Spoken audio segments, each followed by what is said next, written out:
లేక మంత్రులు అధికారంలోకి మేడారం జాతరకి దర్శనం కలిగించే ఉద్దేశమా?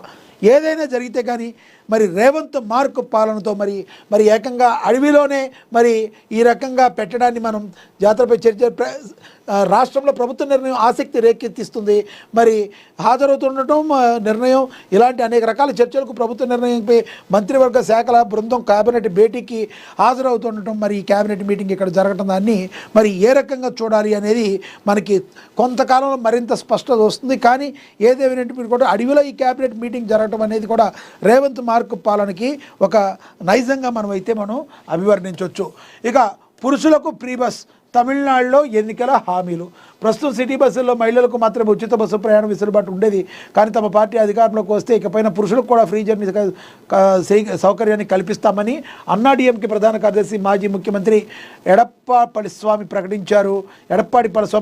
రేషన్ కార్డులో ఉన్న ప్రతి కుటుంబానికి నెలకు 2,000 చొప్పున ఇస్తామని అన్నాడీఎంకే ప్రకటించింది. ప్రతి నెల క్రమం తప్పకుండా బ్యాంకు ఖాతాలోనే నగదు జమ అవుతుంది. ఎన్నికల మేనిఫెస్టోలో ఆ పార్టీ పేర్కొంది. ఫ్రీ హామీలకు పెట్టింది పేరైన తమిళనాడులో ఇప్పుడు మరికొన్ని కొత్త హామీలు పుట్టుకొస్తున్నాయి. ఇప్పుడు ఎక్కడ ఏం జరుగుతుందో ఎవరికీ తెలవట్లేదు.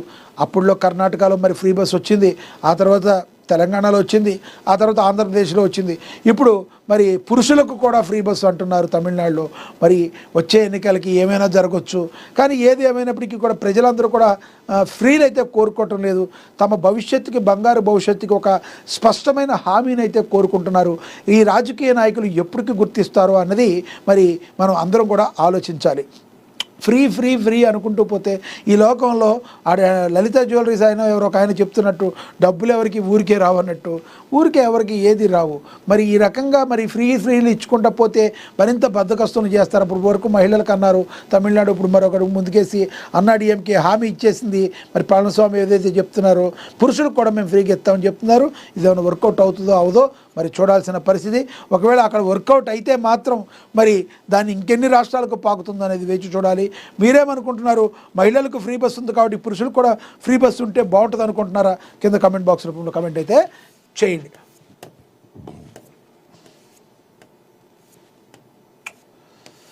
ఇక వార్తల సేకరణలో మహాపత్రిక భేష్. ఆలయ అధ్యక్షులు తోట సంజయ్ బాబన్న 2006 మహా క్యాలెండర్ ఆవిష్కరణ అని కూడా ప్రచురించారు.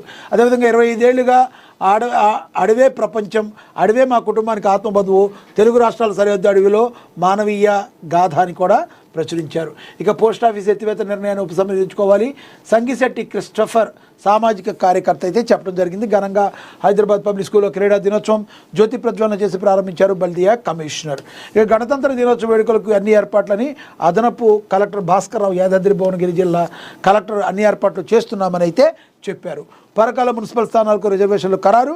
రాజకీయ పార్టీల ప్రతినిధుల సమక్షంలో రిజర్వేషన్లు డ్రా తీసిన జిల్లా కలెక్టర్ స్నేహా శబరీష్, ఎవరైతే హనుమకొండ జిల్లా కలెక్టర్ ఎవరైతే ఉన్నారో స్నేహా శబరీష్ ఈ చెప్పడం అయితే జరిగింది. ఇక త్వరగా ఇందిరమ్మ ఇండ్ల నిర్మాణం పూర్తి చేయాలి.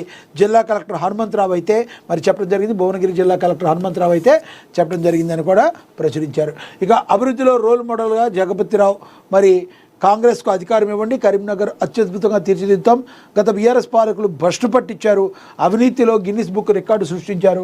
కాంగ్రెస్ పార్టీ కరీంనగర్ అసెంబ్లీ నియోజకవర్గ ఇన్ఛార్జి వెలిచాల రాజేంద్రరావు ప్రకటించారని కూడా మరి చెప్పారని కూడా ప్రచురించారు.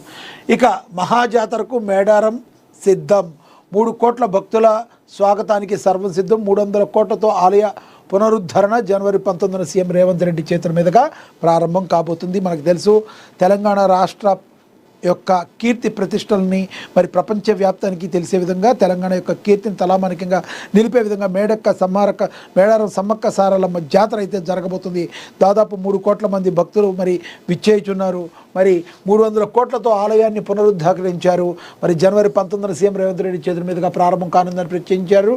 ఇక అమ్మవార్లకు మహాజాతర ఘట్టాలు, 21 శాఖలు, 42,027 మంది సిబ్బంది, 1,418 ఎకరాల్లో 42 పార్కింగ్ స్థలాలు, తాగునీరు, శానిటేషన్, విద్యుత్ పకడ్బందీ ఏర్పాట్లు, మేడారంలోనే మంత్రి సీతక్క మకాం, ముందస్తు భక్త జనసంద్రం.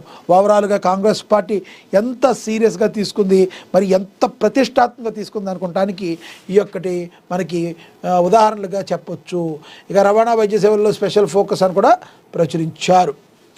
ఇక అదేవిధంగా సంచలన వార్తలు కేర్ ఆఫ్ అడ్రస్ మరి ఎస్ఎన్ఆర్ అని కూడా ప్రచురించారు. మున్సిపల్పై యువత ఫోకస్ అని కూడా ప్రచురించారు. ఆమన్గల్ పోటీకి చేసేందుకు పలువురికి ఆసక్తి. పార్టీలో సీనియర్లకు పెద్దపీట వేస్తారా లేక యువతకు ప్రాధాన్యత కల్పిస్తారా? రాజకీయాల్లో తమదైన ముద్ర వేసేందుకు యువత ముందుకు అవకాశం ఇవ్వని ఎడల యువకులు రెబల్గా పోటీ చేసే అవకాశం ఉంది. ఎవరి ధీమా అరిదని కూడా ప్రచురించారు.